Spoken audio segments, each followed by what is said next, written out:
বাংলা পত্র পত্রিকা পার্ট 1 শনিবারের চিঠি 1924 সালে প্রকাশিত।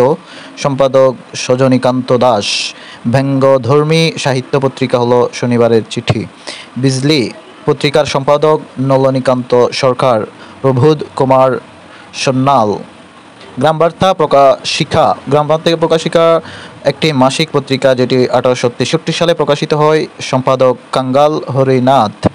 ঢাকা প্রকাশ একটি সাপ্তাহিক পত্রিকা যেটি 1861 সালে প্রকাশিত। সম্পাদক কৃষ্ণচন্দ্র মজুমদার। পূর্বাশা একটি মাসিক পত্রিকা, সঞ্জয় ভট্টাচার্য ছিলেন সম্পাদক, 1930 সালে প্রকাশিত।